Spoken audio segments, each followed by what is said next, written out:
పెంచికల్పేట్ మండలంలో భద్రకాళీమాత జాతర ఎస్పీటీవీ మీకోసం ఒక గంట లైవ్ ఏర్పాటు కార్యక్రమం.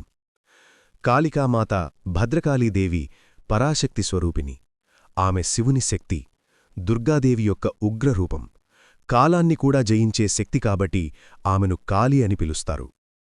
కొమురం భీం జిల్లా పెంచికల్పేట్ మండలంలో జరిగే భద్రకాళీమాత జాతర మహాజాతరగా వెలువరించిన ఈ జాతర చాలా ఫేమస్. భక్తులను కాపాడుతూ దుష్టులను సంహరించే తల్లి ఆమె.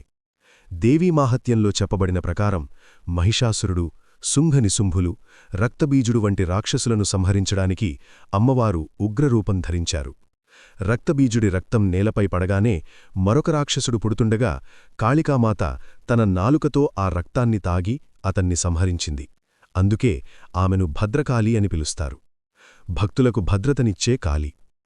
భద్రకాళి అమ్మవారు ఉగ్రరూపంలో కనిపించినా తన భక్తులపై అపారమైన కరుణ కలిగిన జగదంబ. ఆమెను నమ్మి ప్రార్థించిన వారికి భయముండదు. కాబట్టి పెంచికల్పేట్ మండలంలో జరిగే ఈ మహాజాతరకు భక్తులందరూ సదా మీ కుటుంబంతో పాల్గొని ఆ తల్లి యొక్క దర్శనం చేసుకోవాలని కోరుకుంటున్నాము.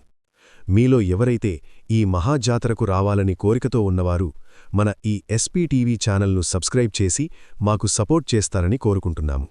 అందరికీ ధన్యవాదాలు. నమస్తే.